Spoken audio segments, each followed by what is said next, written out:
झांसी गढ़ कुडार के खंगार राजघराने की राजकुमारी जहां ललित कलाओं में पारंगत थी, वहीं इनके रूप सौंदर्य के चर्चे भी दूर दूर तक थे। मालवा राजघराने के राजकुमार से इनके विवाह तय किया गया था।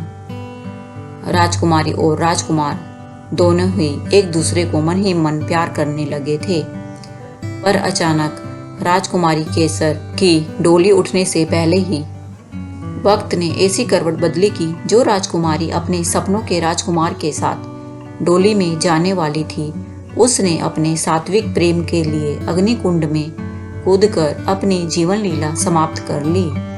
आज भी गढ़ कुंडार के जिले के पीछे स्थित अग्निकुंड के पास केशर दे का जौहर स्तंभ स्थित है और खंगार वंश के लोग उन्हें अपनी कुलदेवी के रूप में पूजते हैं।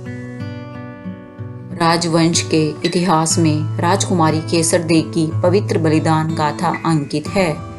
गढ़ कुंडार के खंगार वंश के राजा मान सिंह की राजकुमारी केसर दे की सुंदरता के चर्चे बुंदेलखंड के जमींदार और जागीरदारों के माध्यम से मोहम्मद तुगलक तक पहुंच चुके थे। कुछ चाटुकार जागीरदारों में मोहम्मद तुगलक को सलाह दी कि वे केसर दे को अपनी बेगम बना लें। उधर गढ़ कुंडार के राजा मान सिंह मालवा राजघराने में अपनी बेटी का विवाह करने का मन बना चुके थे तथा इस घराने के राजकुमार का गढ़ कुंडार आना जाना भी लगा रहता था। राजकुमारी मन ही मन उनसे प्रेम करने लगी थी। इसी दौरान एक दिन अचानक कुछ मुगल सैनिक गढ़ कुंडार पहुंचे तथा उन्होंने राजा मान सिंह को मोहम्मद तुगलक की पाती थमा दी, जिसमें राजकुमारी केसर दे को बेगम बनाने का प्रस्ताव था। लिखा था, अगर मान सिंह इस प्रस्ताव को नहीं मानते हैं तो मुगल सेना के साथ युद्ध के लिए तैयार रहें। पाती पड़ते ही खंगार राजा सिंह आग बबूला हो गए।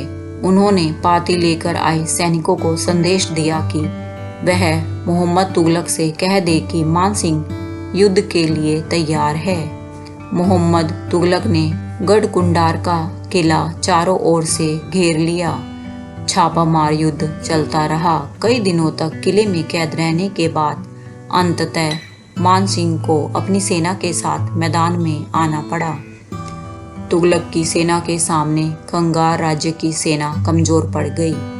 राजा मान सिंह अपने पुत्र वरदाई और अन्य महारथियों के साथ युद्ध में शहीद हो गए। गुप्तचर ने जनान खाने में आकर सूचना दी कि महाराजा मान सिंह और राजकुमार वरदाई युद्ध में शहीद हो गए हैं तथा मोहम्मद तुगलक राजकुमारी केसर दे को लेने के लिए किले की ओर आ रहे हैं।